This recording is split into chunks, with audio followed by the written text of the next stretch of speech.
How to download Yelp on Android. Hey everyone, welcome back to the channel.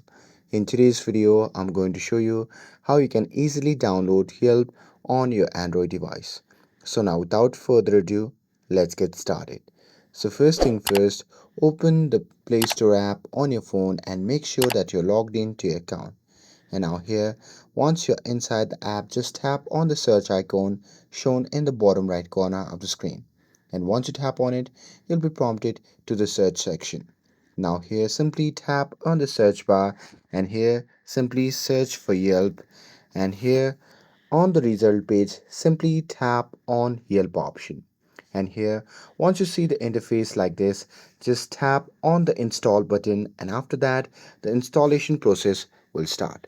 So here you just need to wait for some time for it to download, and here once the Yelp is downloaded, you can just tap on open to launch the app. And that's it.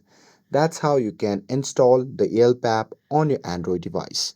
With this, if you found this video helpful, then don't forget to like, share, and subscribe to get updated for more videos. Thanks for watching, and I'll see you in the next video.